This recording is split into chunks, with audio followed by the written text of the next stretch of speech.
Give me the time period. Mr. Wade visited you at the place you laid your head. When? Has he ever visited you at the place you laid your head? So let's be clear, because you lied in this. Let me tell you which one you lied in. Right here. I think you lied right here. No. This is the truth, Judge. And it is a lie. It is a lie. Ms. Willow? Mr. Sena, thank you. We're going to take 5 minutes.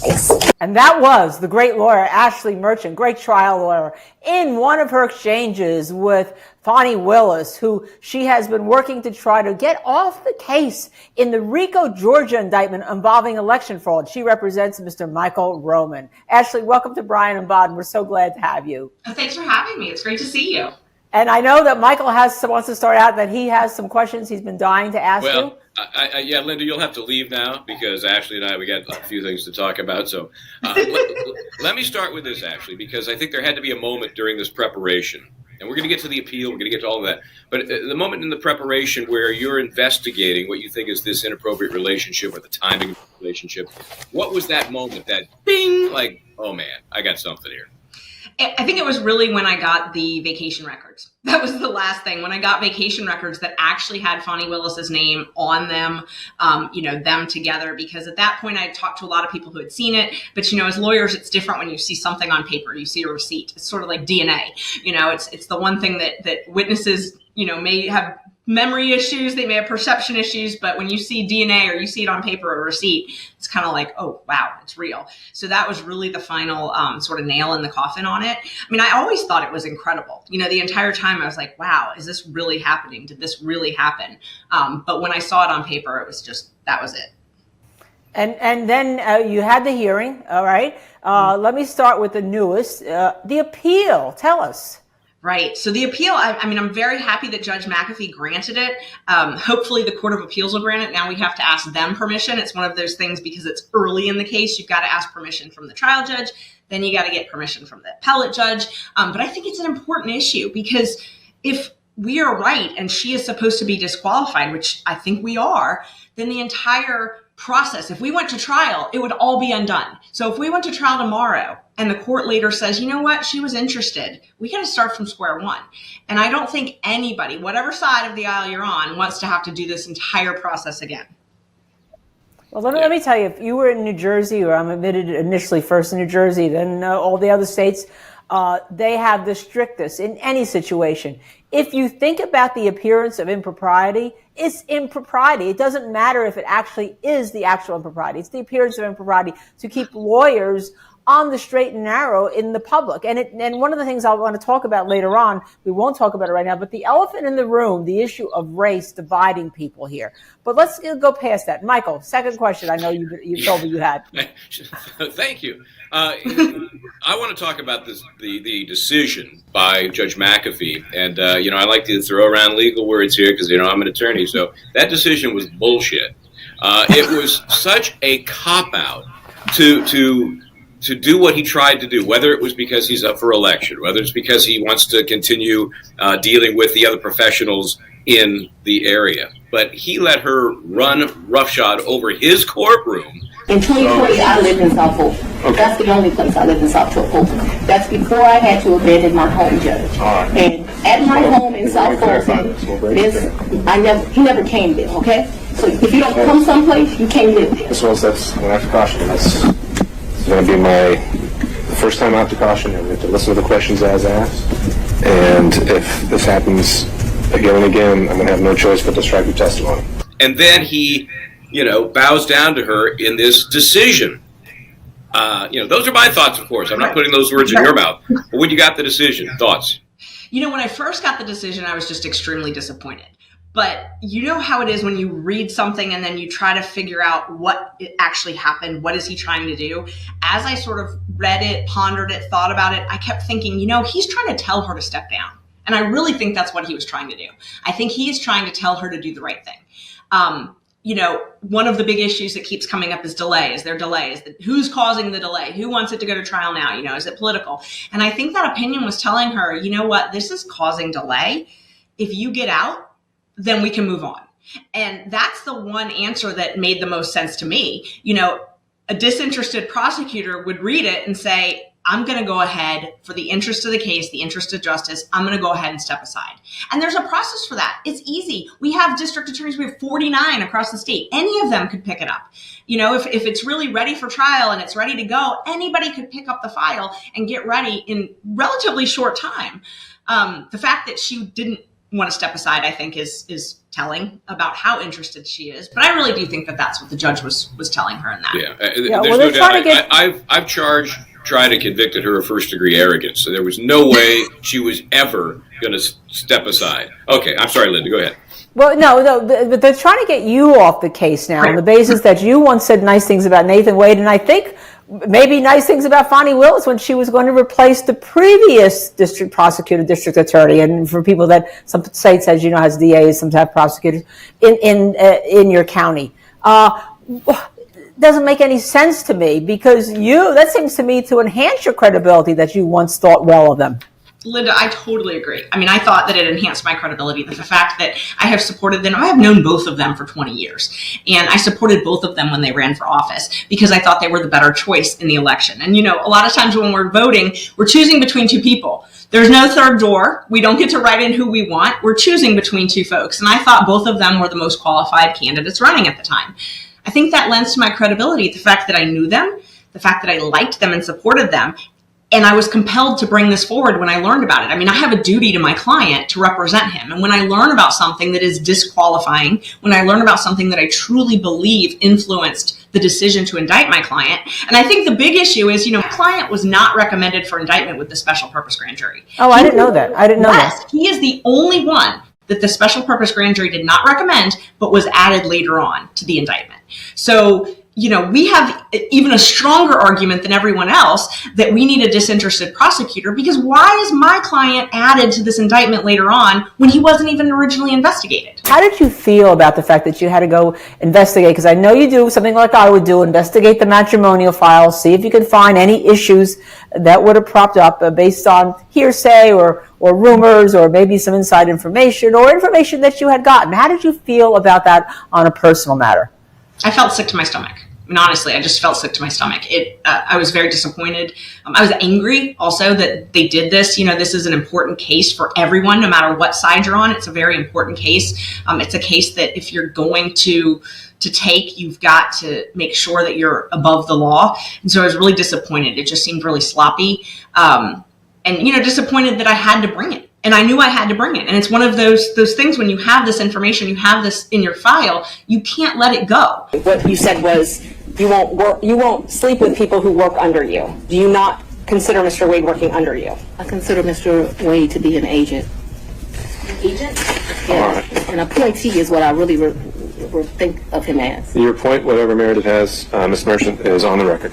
What if my client got convicted and I had this motion and I had this evidence and then later on, and I don't think my client's going to get convicted, but what if we're lawyers, we plan for the worst, that's our job. So, you know, what if I'm on the stand years later and someone's asking me, well, why did you not bring this? Because I was scared? Because I didn't, you know, because I liked the people? I mean, that's, my duty is above that. And so, you know, while it made me sick to my stomach and I didn't want to be involved in it, it's one of those things. I mean, I wish someone else had discovered it, really. I want to jump ahead a little bit to the hearing in front of the commission, I guess it's called. Is that what it is? Oh, yeah. So the Senate had a special investigative commission or committee. Yes. Yeah, so that testimony to me, first of all, you know, it's not really bothered by the rules of evidence and things of that sort that can get in the way. So the real story is coming out. And we're hearing things from you that really flesh out this very skeletonized story that you're fighting to get in during the course of the formal motion hearing. Tell me about that and how that evolved, and what do you think is going to come of it, if anything? Yeah, you know, I wish I knew more about what was going to come of it. You know, what I was told was, and I always ask, you know, if I'm going to testify or speak to someone, what are you getting at? You know, what do you want to talk about? And I was told that they are looking at what laws might need to be changed. If there needs to be a law that maybe prohibits something like this, to protect the taxpayers from such a massive expenditure. But, of course I don't want to testify. I don't think anybody gets a subpoena from a senator and is just thrilled, to do that and be on national TV and know you're going to be cross-examined. But I was happy for the opportunity to finally speak freely. Because, while the motion was pending, I didn't want to do any interviews. I was very cautious about not talking about it before the judge ruled. And Ms. Willis had not been. She had come out publicly and made some statements that were very hurtful and very, negative towards me. And then at the hearing, there had been a lot of statements. I don't think I've ever been called a liar so many times in my life. And so it was nice to be able to finally say things without being interrupted, without being called a liar, without not being able to finish what I was saying, not being able to give the backup. And sometimes the backup or the explanation is hearsay. Sometimes it is. But if you're saying I don't have a good faith basis and my basis is on hearsay, which oftentimes it is, I wanted to be able to say that. So it was nice to have that forum. It's pretty much every subpoena that I had issued. So after you filed this motion to disqualify, I guess a hearing was scheduled? Yes. And then you started issuing subpoenas to line up your evidence? Yes. That's when this witness tampering occurred? Yes. After that, to try to intimidate your witnesses from coming to court? Yes.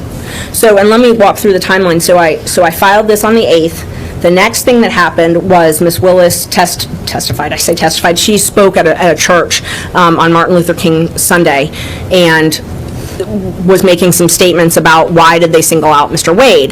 Didn't say anything about that we singled him out because he's the only one she's having an affair with. Did not agree to that. Instead said that it was racially And motivated. the other two special prosecutors were white? Yes. But they were making significantly less money?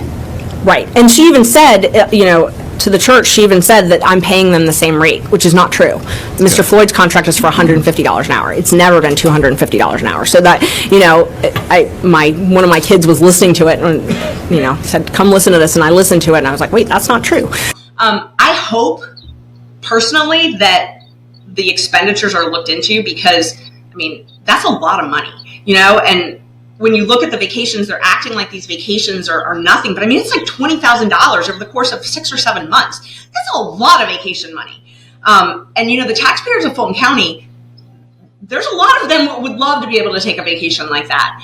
And they're paying for it. And, they've got inmates in a jail that is being sued. They've got inmates that aren't able to make $500 bonds. And instead of hiring 5, 6, 7, 8 new prosecutors to handle those cases, it's going to Nathan Wade, and they're going on vacation. Yeah, I think that was important. That revelation was new. It was that she was shifting funds from one purpose, basically saying, I can do whatever I want with that money, and giving it directly. That's her defense.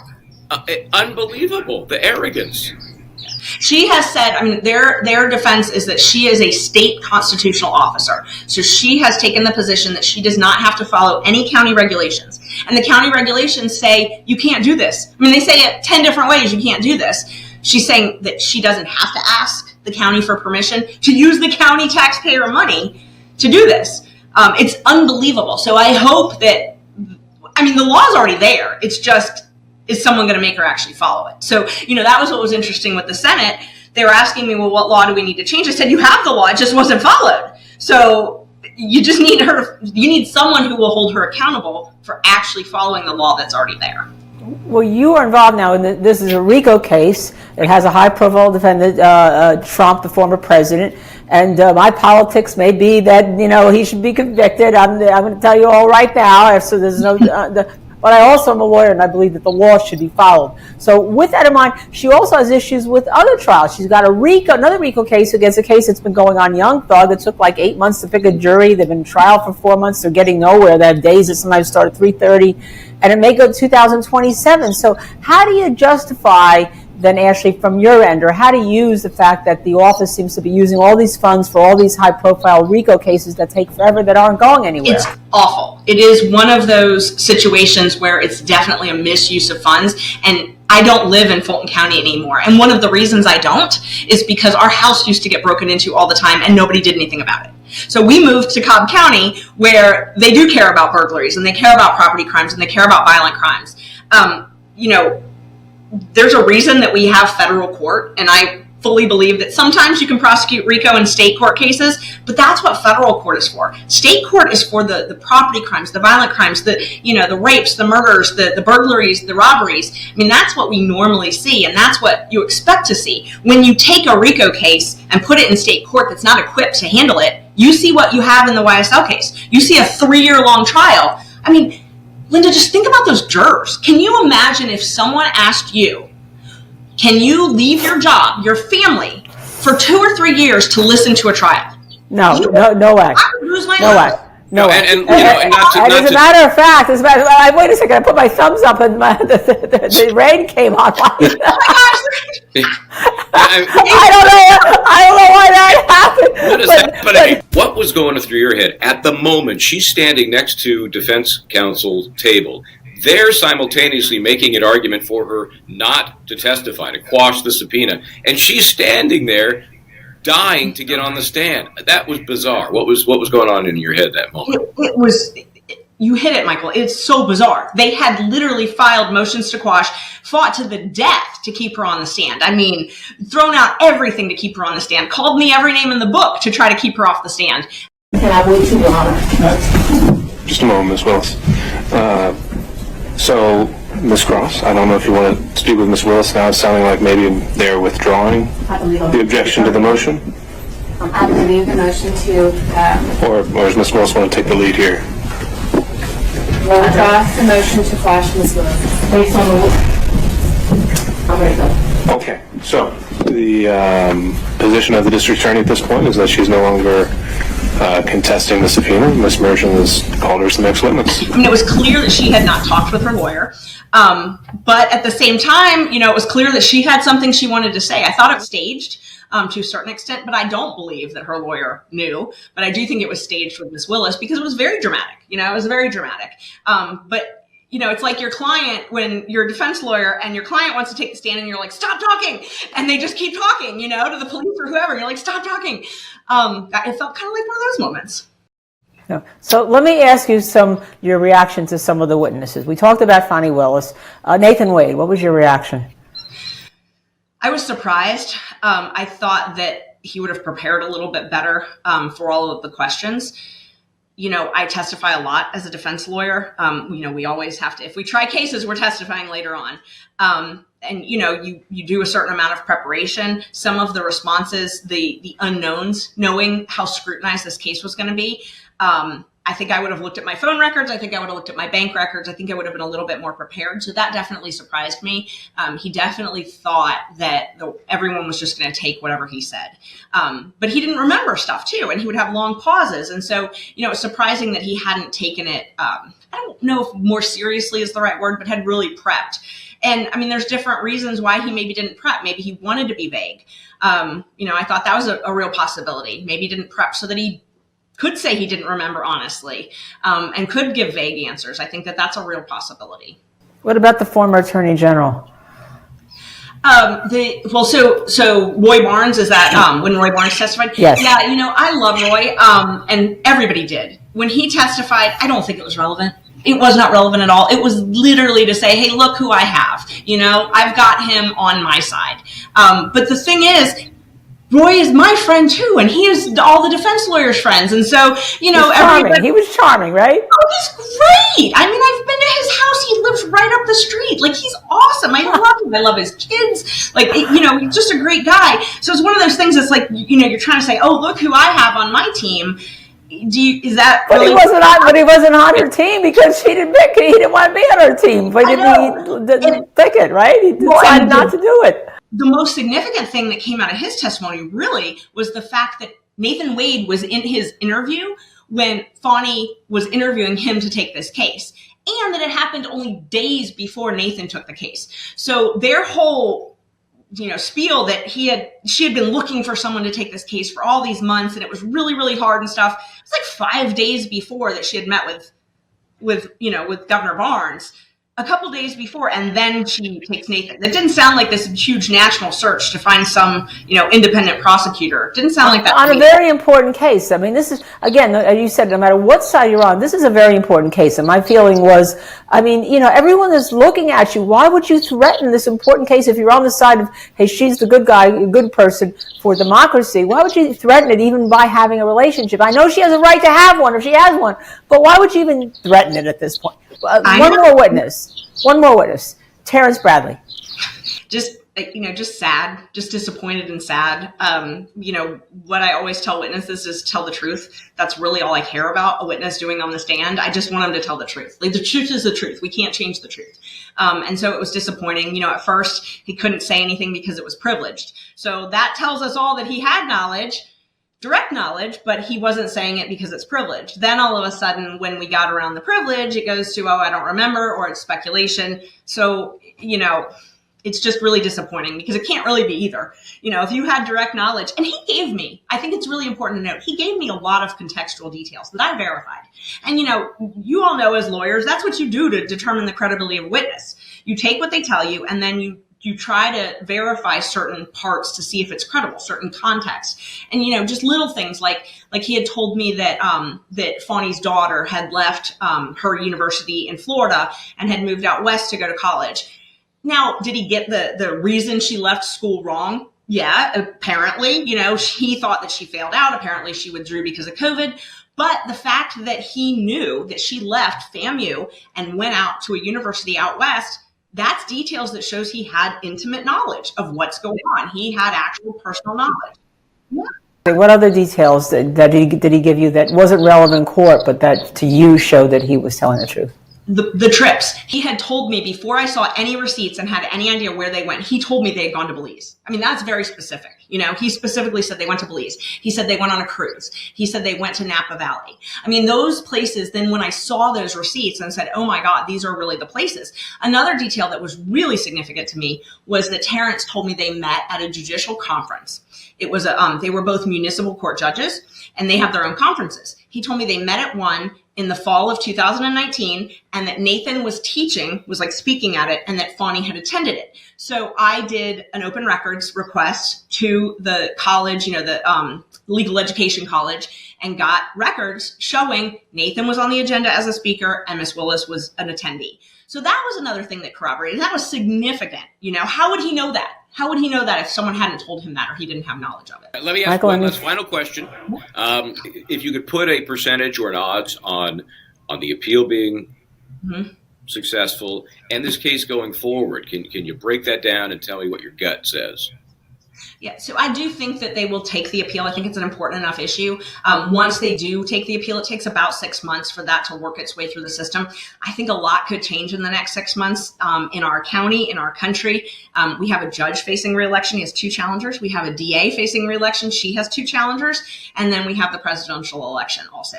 So I think a lot could change.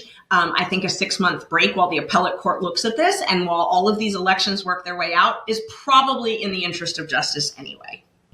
And is there anything that we haven't asked you that you want to tell us about you, your client, the process, or anything? It could be anything that we haven't asked you that you think is important. No, a lot of people have said, though, that this is, for delay, we want delay. And that's not true. We've never wanted delay. I know I've never wanted delay. That's never been a motive. I just want a fair trial.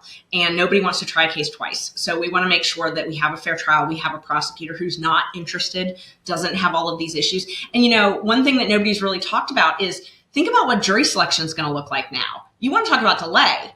The district attorney's indiscretions have now just caused jury selection to take 10 times as long, where if she disqualified herself, we wouldn't have to ask all those questions. So if you want to avoid delay, that's a really good way to avoid delay.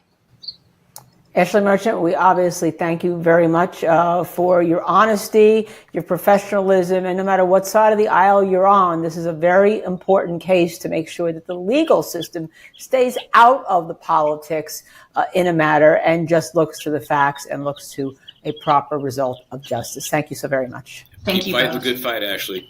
Appreciate Thank you so it. much. I appreciate it.